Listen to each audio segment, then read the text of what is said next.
আসসালামু আলাইকুম। আপনাদের জন্য আজকে নতুন একটি ভিডিও নিয়ে হাজির হইলাম। এটা হচ্ছে 1.5 ইঞ্চি পাইপের ফ্যাঁস কাটার সিস্টেম। যারা একদম নতুন 1.5 ইঞ্চি পাইপের ফ্যাঁস কাটতে পারেন না, তাদের জন্য এই ভিডিও। 1.5 ইঞ্চি পাইপের ফ্যাঁস কাটতে হলে প্রথমত আপনাকে কি করতে হবে, 1.5 ইঞ্চি পাইপের ছুরি অ্যাকুরেট বসাইতে হবে। এই যে ছুরিগুলো, এটা এই যে যেই দাগ যেই বরাবর সেম এই বরাবর থাকতে হবে, না হয় কিন্তু ফ্যাঁস অ্যাকুরেট কাটা হবে না। আর যারা GA5 দিয়ে উজুখানা তৈরি করতেছেন তাদের জন্য এই ভিডিও।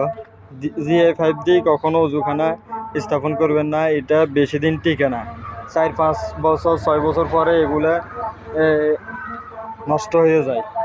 এখন GA5 দিয়ে 4-5 বছর আগে এই উজুখানাটি স্থাপন করছে, এখন প্রায় অবস্থা খারাপ, তাই আজকে এগুলো মেরামত করতেছি এই আর কি। আচ্ছা যাক, 1.5 ইঞ্চি পাইপের ফ্যাঁস কাটতে হলে প্রথমত ছুরি অ্যাকুরেট বসাইতে হবে। এরপরে এই যে এটা আটকাইতে হবে, আটকাই এরপরে ফ্যাঁস কাটতে হবে। দেখ খেয়েছে নাকি?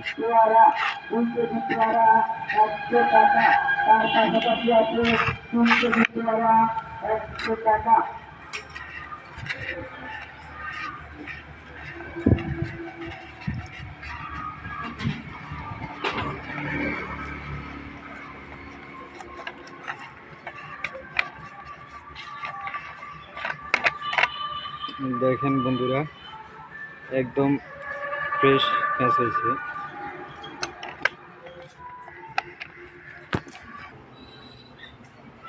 বন্ধুরা প্রথমত মনে রাখতে হবে, ছুরি কিন্তু অ্যাকুরেট বসাইতে হবে, না হইলে ফ্যাঁস অ্যাকুরেট হবে না। ছুরি অ্যাকুরেট বসাইতে হবে, এরপরে ফ্যাঁস করতে হবে, এরপরে ফিটিংস আটকাইতে হবে।